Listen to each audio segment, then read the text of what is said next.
Sorry guys, I'm coming here today.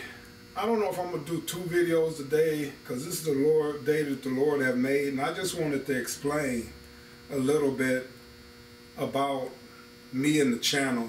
You know, for one, I do this channel and I'm not really making a lot of money off of this.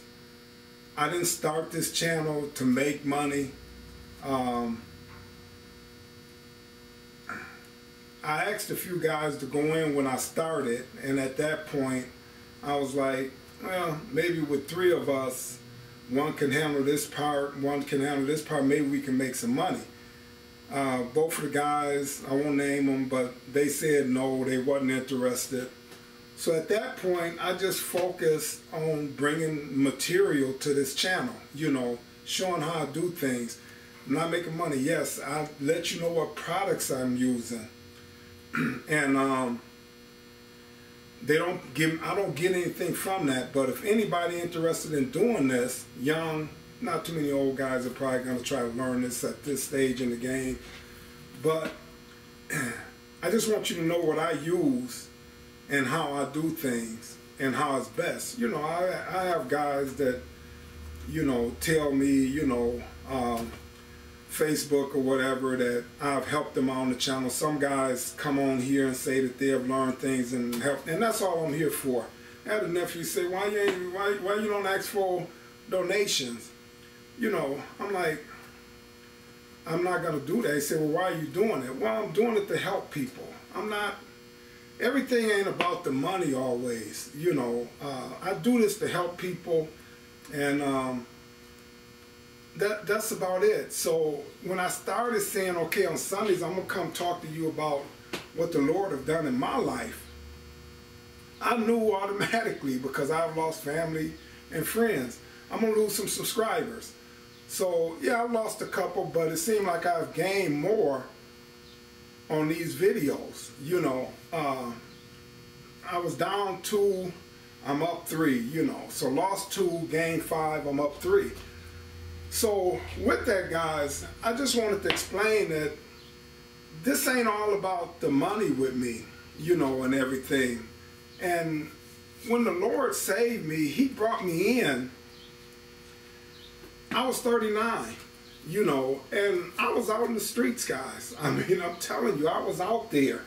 And, you know, I wasn't never,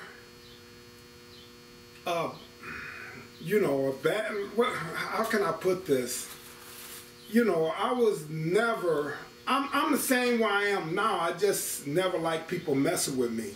So when I was out in the streets, everybody respected me. You know, it's, I guess, the way I carried myself, the way I went about things. And I don't go into things without thinking about it. You know, and words have never hurt me. My mother taught me that when I was younger. So I just wanted to come in and explain that when I'm doing this on Sundays for the Lord,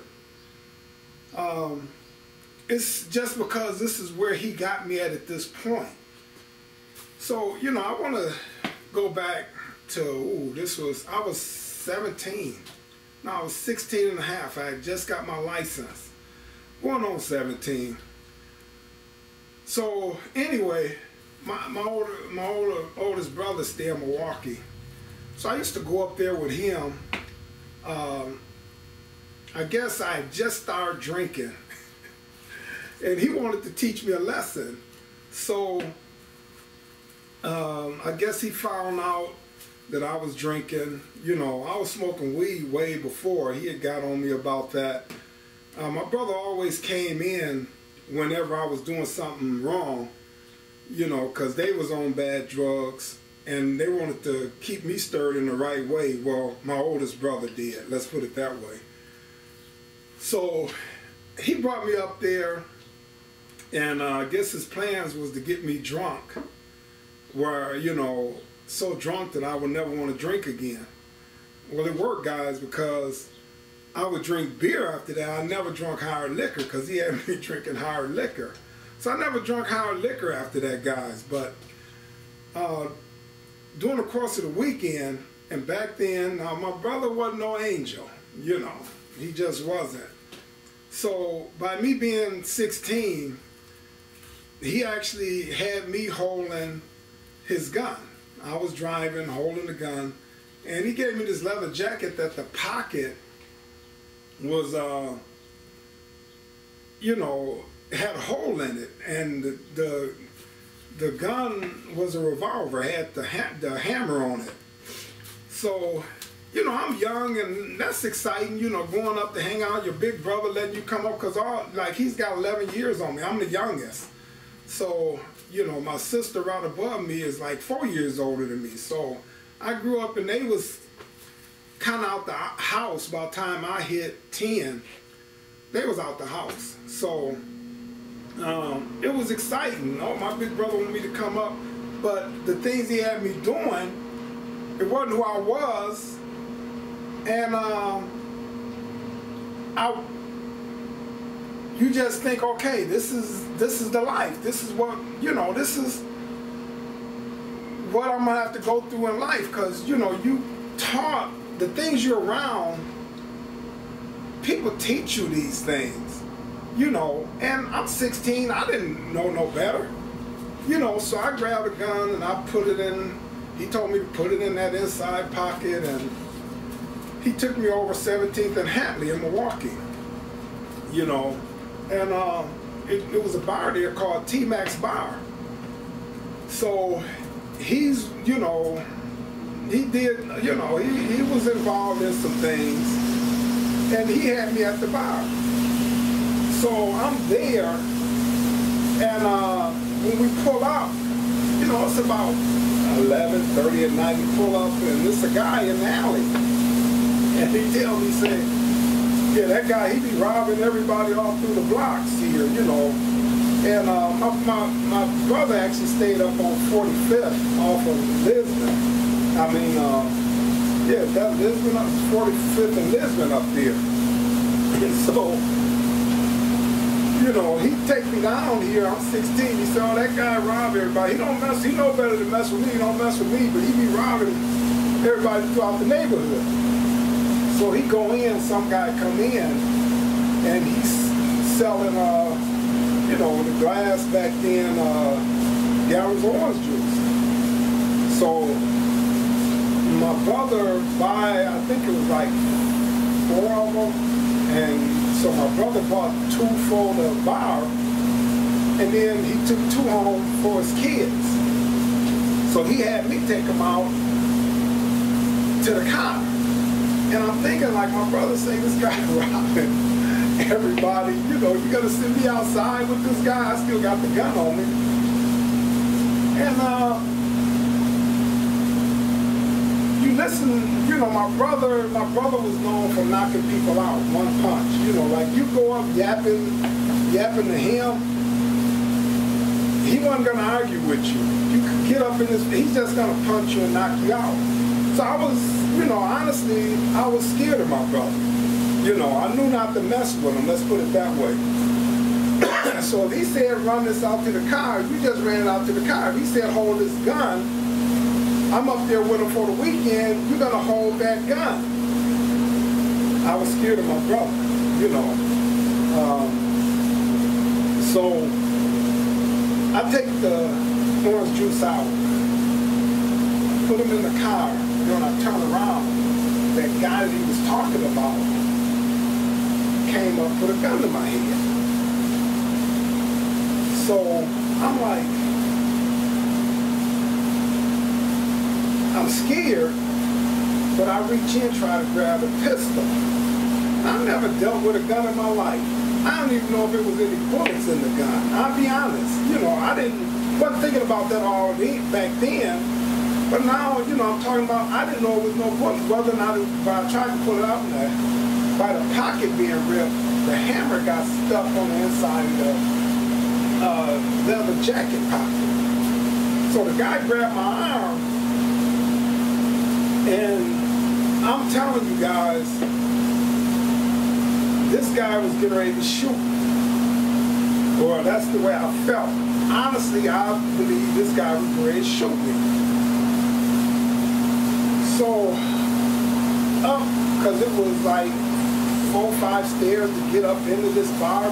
You know, go up these stairs, go a flat spot, then you walk in the door of this bar, T-Max bar.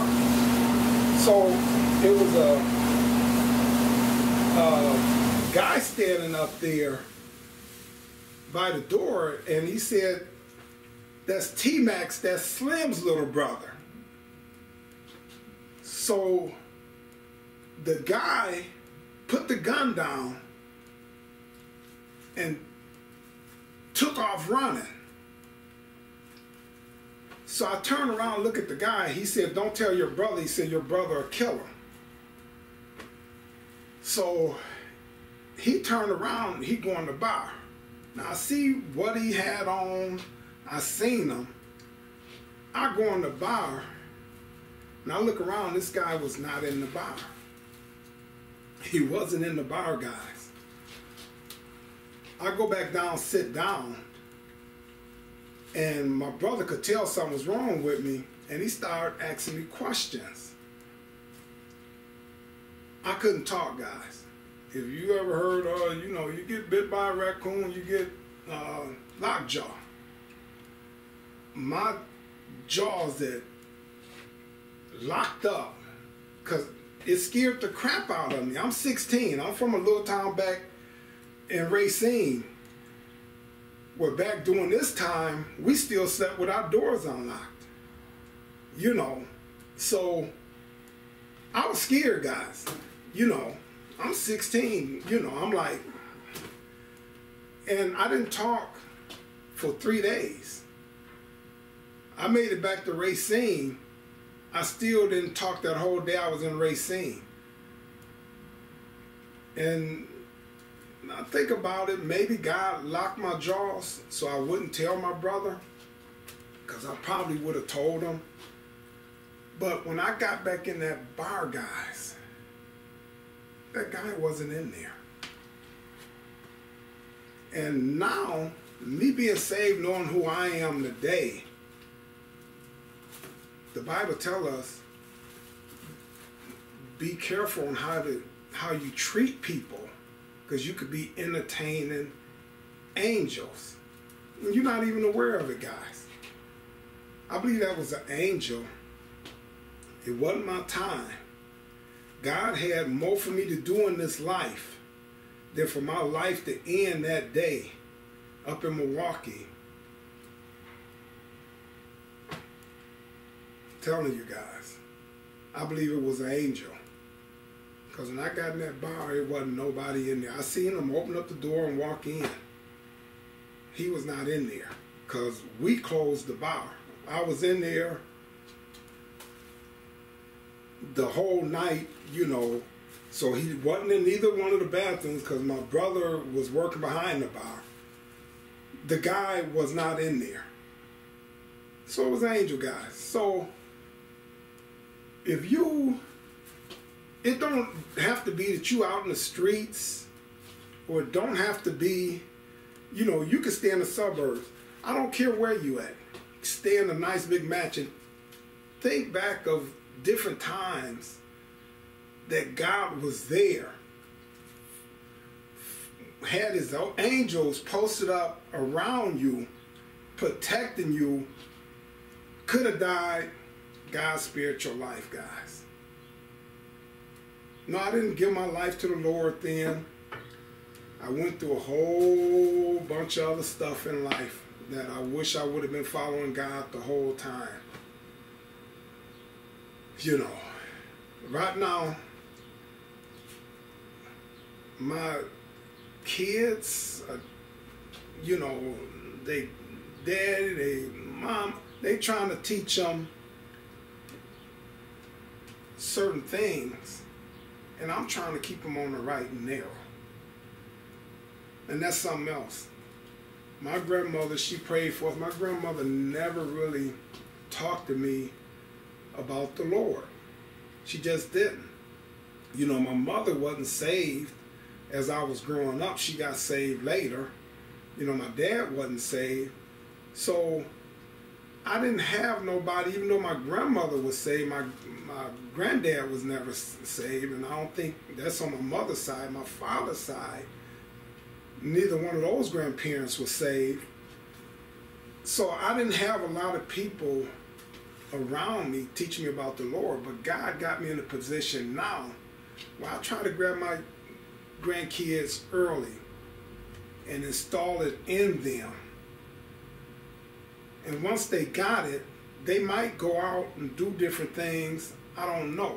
I pray that they listen, follow my lead, because a lot of things I had to go through in life, if I would have followed God, I believe things would have been 100% better. I would have a better relationship with my kids, because they would have been taught back then about the Lord and not hating me and disliking me now, some of them, because I'm with the Lord.